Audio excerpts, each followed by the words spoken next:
ko. 20 minutes. 20 minuto. Yeah. Grabe, ang saglit lang. Tingnan mo, 8:30 na. Pwede ka na, mag-pray. Karaoke. Ikaw mag-ano, no? Ayan. Seatbelt. Okay. Kasi patutugtugin na ni Jensen. Sige po. Hindi siya makakanda. Ba't ano to? Pwede ba itong maasin? Buti ko dyan again. Wala namang pindutan. Masyadong mahal. Sige po, tayo po ay manalangin. I hope na nakatulog tayo ng maabuti. Let's pray. Heavenly Father, we thank you sa umagang ito, magandang umaga po sa inyo.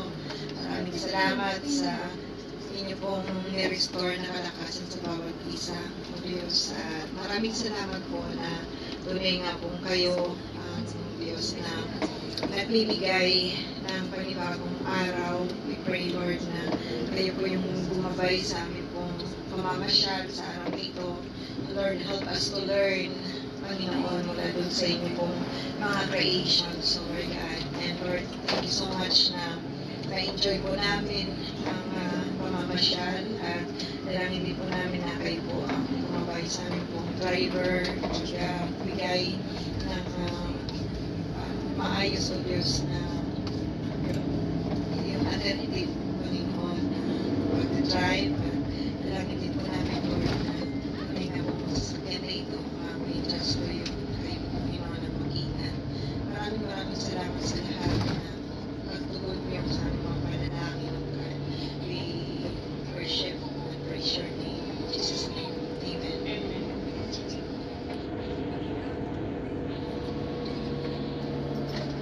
Amen po mga kapatid.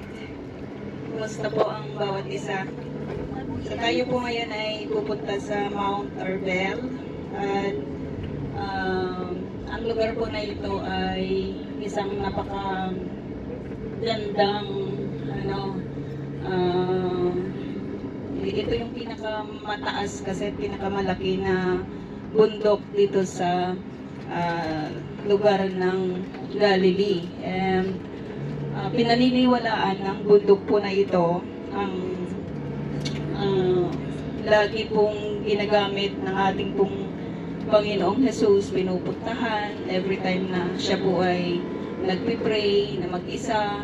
Madaling araw kasi siyang bumabangon, pumupunta sa isang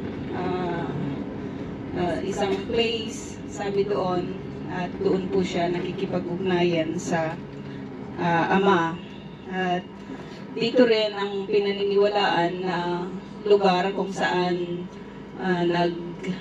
nagbigay si Jesus ng kanyang mandate na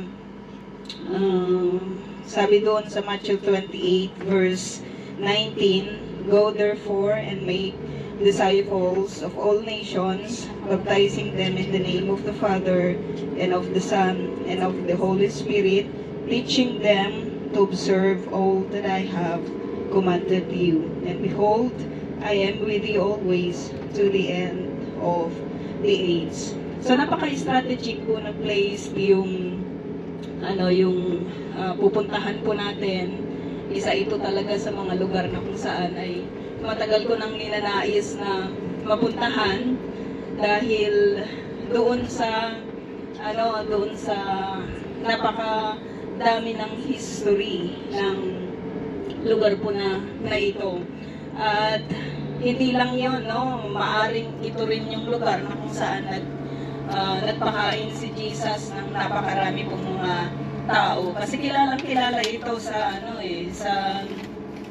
sa kapanahunan po niya na lugar na kung saan sila nagmi-meet.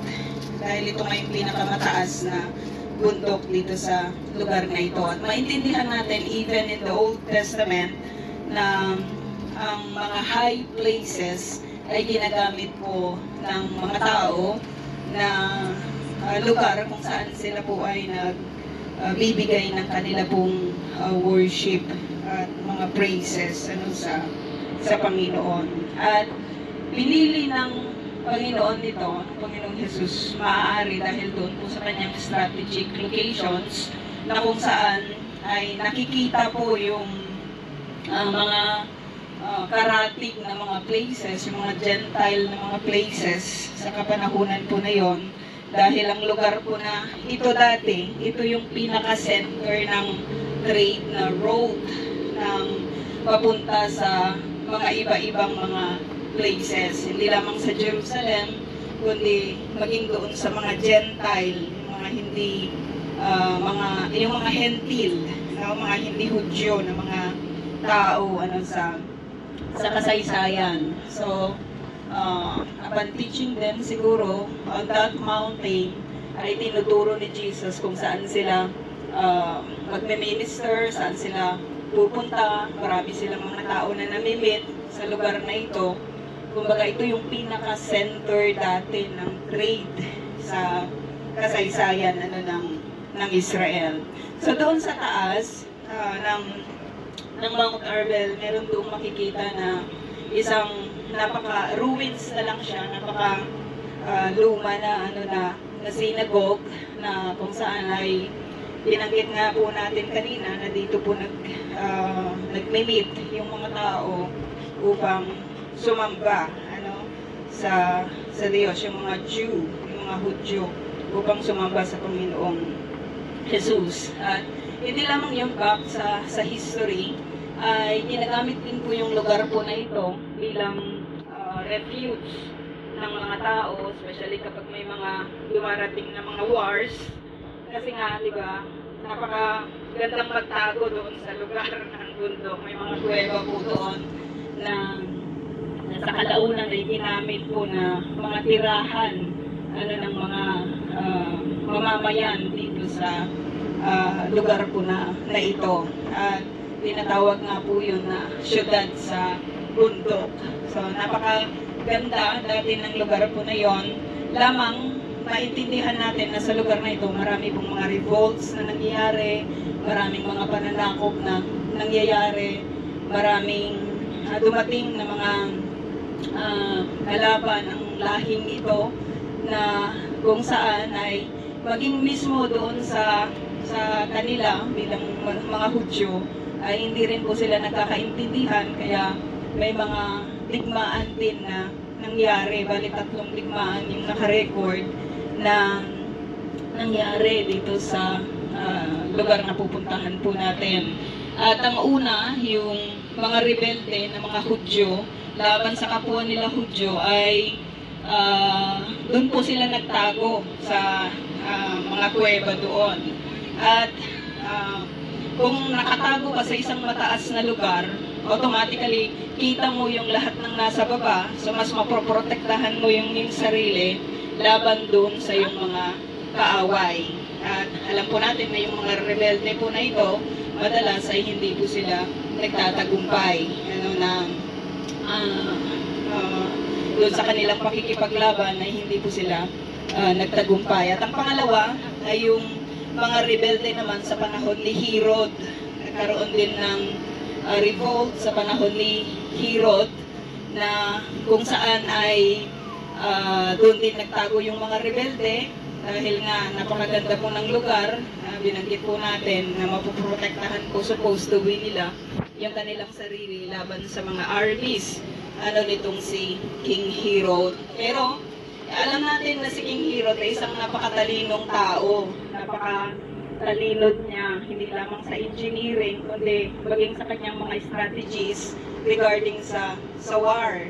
So, ang ginawa nitong si Herod, nag-create siya ng mga boxes na kung saan ay isinakay niya doon yung kanyang mga armies para mapasok yung mga rebelde sa loob mismo ng bundok.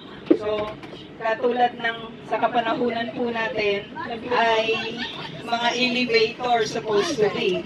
So, ginamit ni Herod yun. Ang una pa lang nakapag-invento ng elevator ay walang iba kundi si King Herod.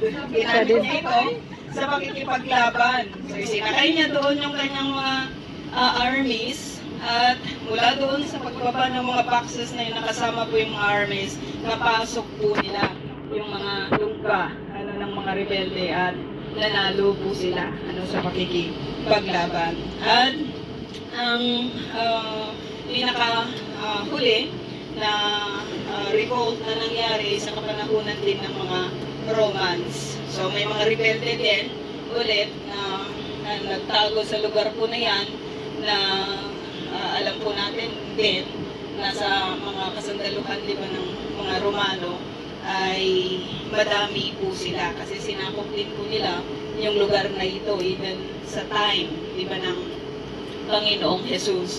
So makasaysayan po yung lugar na yan mga kapatid. Napakarami pong buhay yung nawala, napakaraming buhay yung namatay, maraming pakikipaglaban yung nangyari at sa kapanahon sa dumating yung Ottoman na period na kung saan ay ni-rebuild ulit po yung city na yan. I don't know if we can be able to go to yung doon sa mga caves, no? Dahil sa limited na oras po natin. Pero kung tayo po ay magbibilis-bilis, katulad ng edad ng mga kabataan o isrim, parang ganun ba? Kasi nang nagpa-reserve tayo sa hostel, ang sabi daw po ni Pastora ay mga nasa edad ng 40 hanggang 50. So ang ibinigay sa atin ng mga beds ay yung hindi na masyadong inaakyat dahil nga doon sa mga edad na sinabi sa atin. So, panindigan natin na hindi pa tayo ganun katanda di ba, sa pamagitan ng pag-akyat di ba, sa bundok na iyan. So, napakaganda po na once we are nandun na sa lugar po na yun, nalalahanin po natin that this mountain was been selected by the Lord na lagi pong pinupuntahan even the disciples na kung saan sineseclude po nila yung kanilang sarili para gampanan yung kanila pong gawain ng pag-worship sa Panginoon. And they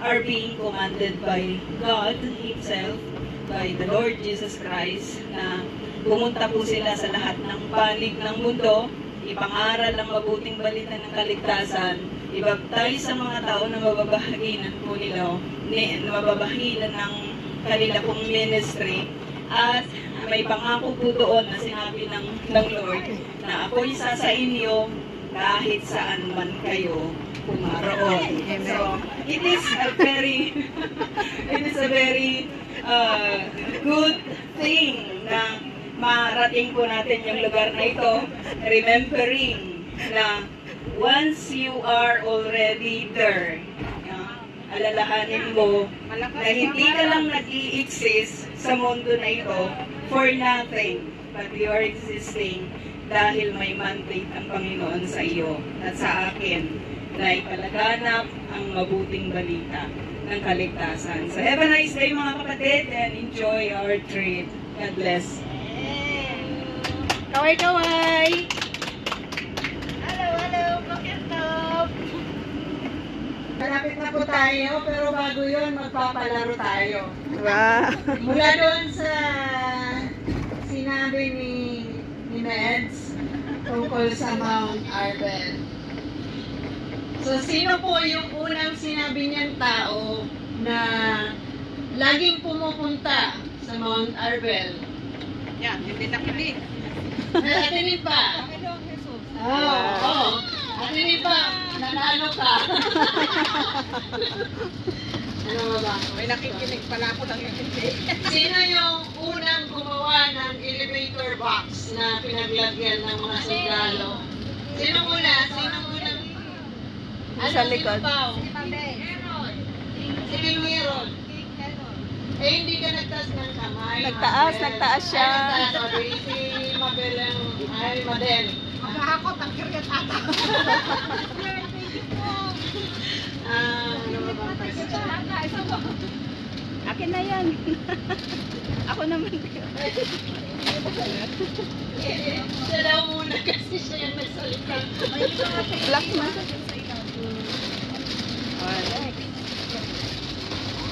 Anong pangalan ng lugar na pupuntahan natin? What is the name of the place where... English na lang para makasali yung mga bata. What is the name of the place where we're going Nauna siya. Ay, yan si ano. Ako, Mount Arbel. Tapos si ano pa, si Rami. Si Rami. Rami, What is the answer? what is the answer, Rami? Mount Arbel. Mount Arbel daw. Nadab. Ay, nadab. Ibigay mo gusto.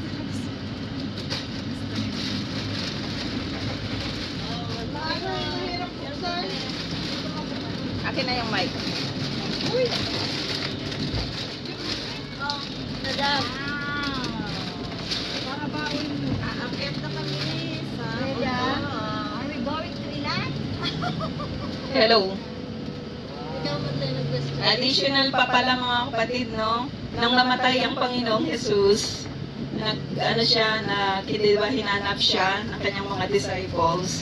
Pero binanggit ng angel sa kanila na wala na si Jesus doon, kundi imimit sila sa bundok na ito. So, pumunta doon ng mga disciples, pero hindi na sila 12, kundi 11 na lang sila. So, para sa dalawang chichirya, sino yung makakapag-recite nung sinabi ng Panginoon? Who can recite the verse that the Lord Jesus said to the disciples? Yan. Matthew 28. Matthew 28, 18 to 20. Sino? Who can recite? Parang natulog sila. Tatlo. Three chichirya. Bugin na lang natin. Go into the world. No? Ate Nympha, Kahit Tagalog. Tagalog. You can also say in Tagalog. But don't read, okay? Just memorize. Si Nadab po meron siya. Okay, for Nadab, because he is still young, you can read it. Can you read it? You have? You don't have. Oh, you will not win. You will not get the criteria. Ano pa ba? Nandito na tayo. We're here. O, mamaya na lang ulit. Bigayad.